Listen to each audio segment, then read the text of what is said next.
letting go feels like dying, because in a way, it is.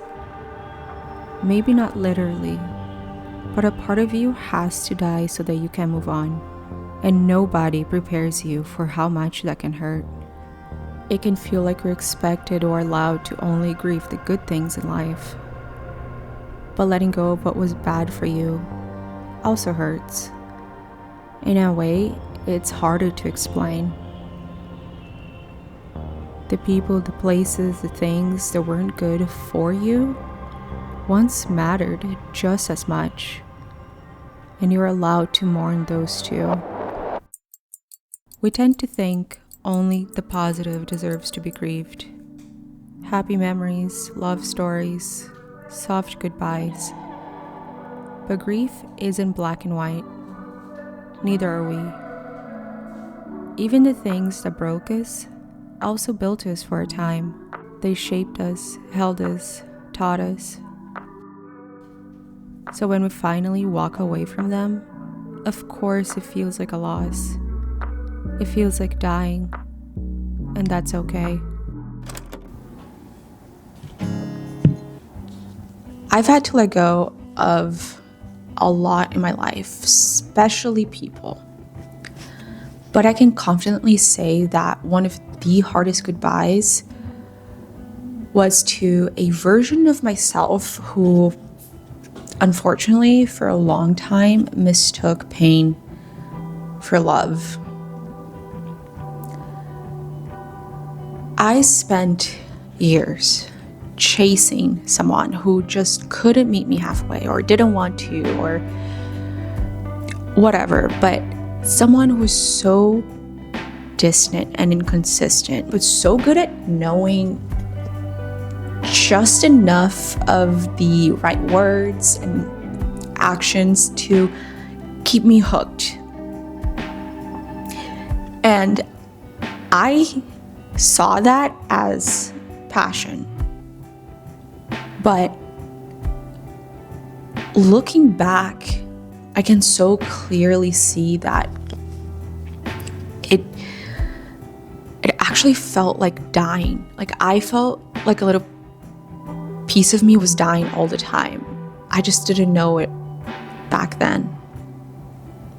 And I rationalized that by telling myself that love was supposed to hurt. And that enduring that suffering just was proof that I cared. That it was at some point, someday, was going to make that person see that I was worth the effort. And even when I would just cry myself empty, like fetal position in the bathroom, bawling my eyes out, I still found comfort in the pain, because pain was so familiar. It was what I knew, like it was that connecting thread through it all. So when it came time for me to walk away, you'd think that I was overwhelmingly ready to let go. But I was actually torn in two, because there was a part of me, of course, that was so ready to let go and be done with the madness and the suffering. But there was still a little part of me that had a lot of wishful thinking and wanted to wait for a idealized version of that person. Like a version that never existed, never was going to. And when I finally accepted that and let go, instead of feeling an overwhelming amount of relief, it actually felt like something inside me had been ripped away. And talk about feeling like dying. It felt like I was dying. At the time, I thought it was because I was grieving the loss of that person. I missed them, or I thought I did. And I had gotten so used to romanticizing the little glimmers of happiness and and replaying in my head just the few happy memories we had, that when I say few, I really mean it. They're so far and few in between. But I did such a good job putting that person on a pedestal that when I had to take them off and they weren't around, the emptiness inside me just felt unbearable. But to be honest, I didn't miss them. I missed the chaos. I missed that emotional roller coaster and that up and down, the back and forth, the hot and cold that just kept me coming back for more, because that was the only idea of connection that I had. It was the only type of connection that I understood. I can't stress enough how shameful it was and how much of a shock to my system to realize that I was that person who just got so addicted to a dynamic that was breaking me. And I mean, it broke me. It did. That clarity also did not come overnight. There was not a single turning point. It came as a result of years of me crying myself to sleep, thinking, journaling, and just pouring myself into pages, pouring that pain into pages that held so much of my suffering. Until one day, it clicked that it wasn't about them. It wasn't about that person. And it never really was. Who and what I was grieving was this version of me, this version who stayed and who thought suffering made her worthy of love, worthy of someone putting in effort, worthy of someone staying, and who really thought that chaos meant connection and was terrified of peace and consistency because that was just too unfamiliar.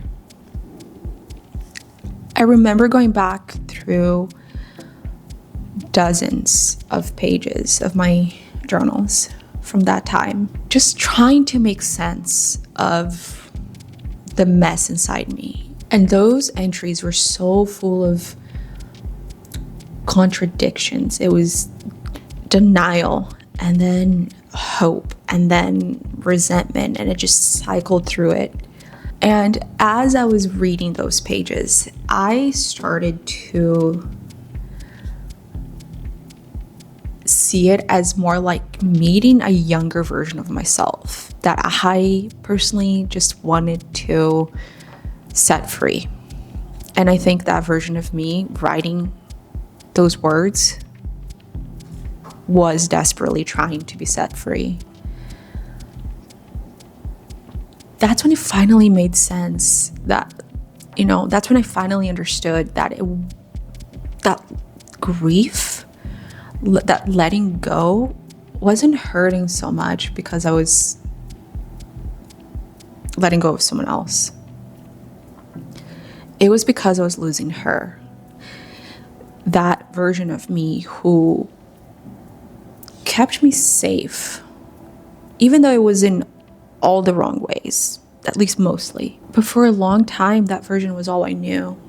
And saying goodbye to her felt like its own kind of death. It was its own kind of grief. It was a grief that I didn't even know I would feel. Despite that version of me being the one in really unhealthy dynamics and attachments and just choosing the wrong people and making not such great choices. Losing her was still painful. It was still a loss. Saying goodbye to anything that once mattered to us is a loss. It does not matter if it's good or bad, positive, negative, toxic, or healthy. The people, the dynamics, the parts of us, we get to grieve all of it. And there's no shame in that, no moral failing. And just like I'm not wrong for grieving that dynamic, and grieving that version of me, neither are you. Because the truth is, until we let ourselves fully grieve, we won't fully move on. We have to let that self die. The bad needs to be grieved too. Grief doesn't mean you want it back. It means you cared. It means there's an empty space where something familiar used to live.